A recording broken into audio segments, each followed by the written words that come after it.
Well, we've been teaching about the gifts of Spirit. We're going through them one by one. And this morning we're going to talk about interpretation of tongues.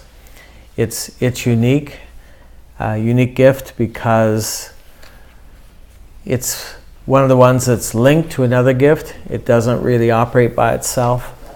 So there has to be a public ministry of speaking in tongues. Someone else would interpret it. And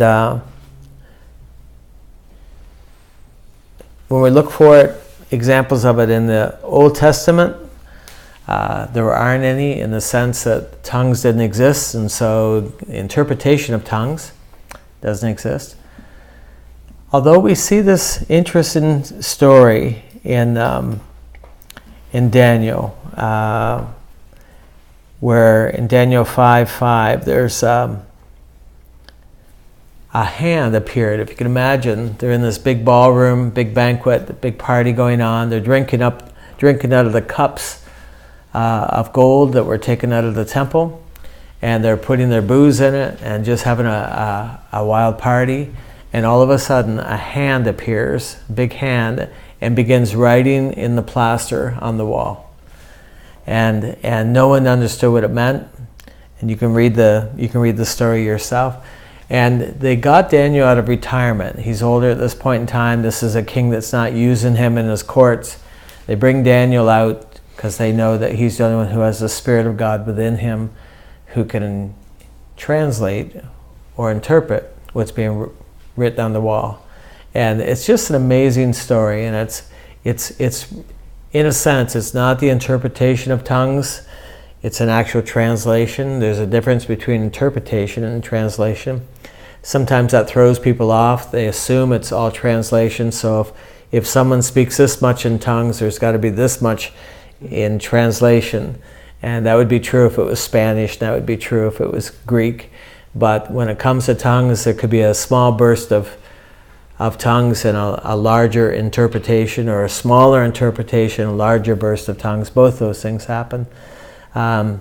But what a word. He said, you've been weighed on the scales, and you're found wanting. And the man was destroyed because of his lack of fear of God, lack of humility. He knew what God was like, and he knew what happened to his father when he walked in pride, and as a result he was destroyed. So when it comes to the New Testament, that'd be a good story for you to read in Daniel chapter 5.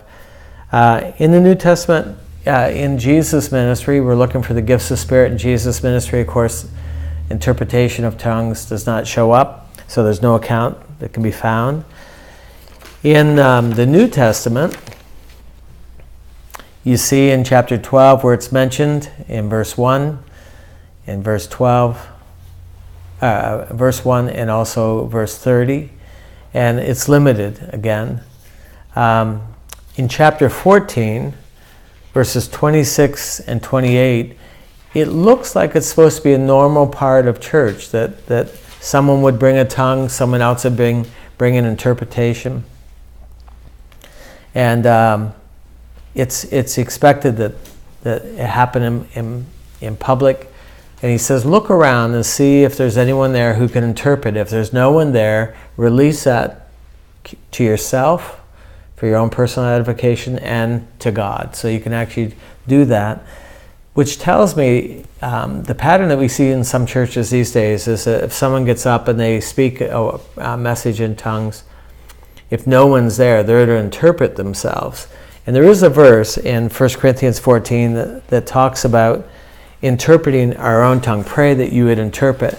It's not talking about the public message. It's talking about in your personal prayer time, that it's possible to pray in tongues at length and ask the Lord to give you the understanding or the interpretation of it in private, and he'll do that.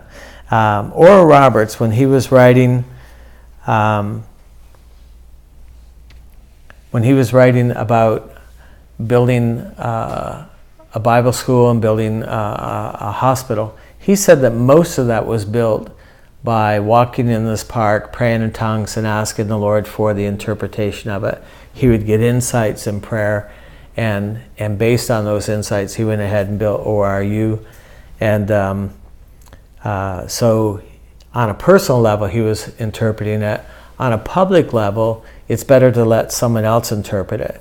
And I have some friends who say, well, we don't want anyone to be embarrassed. We don't want to be accused of misusing the gift. So you should be prepared to interpret your own tongue as kind of a safety net. And I think that's kind of chintzy. I don't think that's the way it's supposed to work.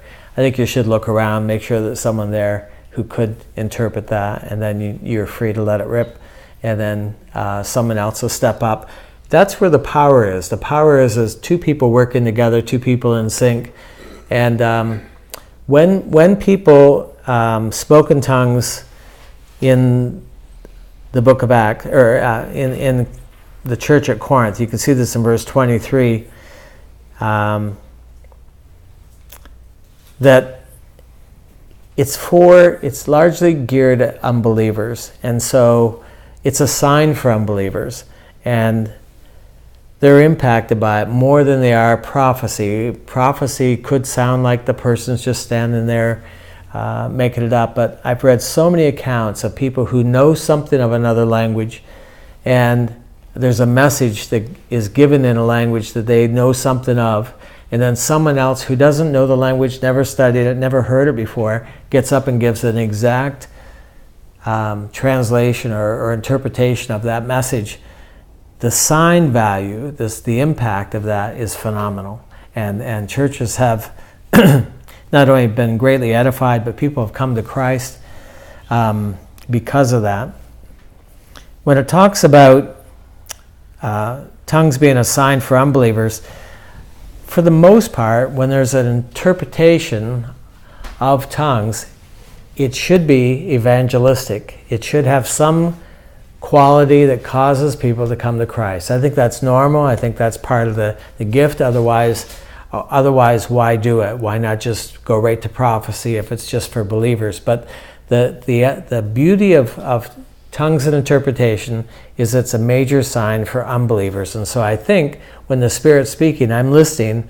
Generally speaking, it should have an evangelistic quality to it, or result in people coming to faith, impact them.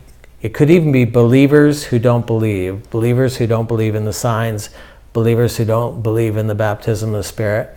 That would constitute what I see here as an unbeliever. Having said that, there have been ministries. You don't see it very often, but especially in Pentecostal circles, you'll often see, it has been seen, I know of some, where the husband and wife would minister over people. People would come and sit down in front of them. The husband, let's say, would speak in tongues, and then the wife would give the interpretation over that person. And it operates like presbytery.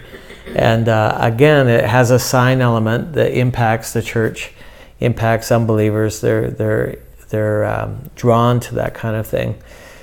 These days, we're not hearing hardly anything of tongues and interpretation. I'll go for an entire year and not hear it. It used to be that almost every meeting there'd be a tongues and interpretation. Something's wrong. Something's happened. I'm not sure what it is, but very rarely will I go to a meeting where there's tongues and interpretation. I'm not sure what is happening with that, but it's powerful. What Paul's saying here is that there's tongues and interpretation, and then there's prophecy, and they both have impact. Prophecy impacts believers more than it does unbelievers. Tongues and interpretation impacts unbelievers more than it impacts believers. That's what he's saying in chapter 12. And verse 5, chapter 14, verse 5, is talking about those two gifts and how they work. Someone said a prophecy is a dime, tongues and interpretation is 2 nickels. It equals 10 cents. They both equal 10 cents, but they're just different because they're as different as 2 nickels are from a dime in terms of how they're used, yet the end result is that God is speaking to the church, and he wants to speak to the church.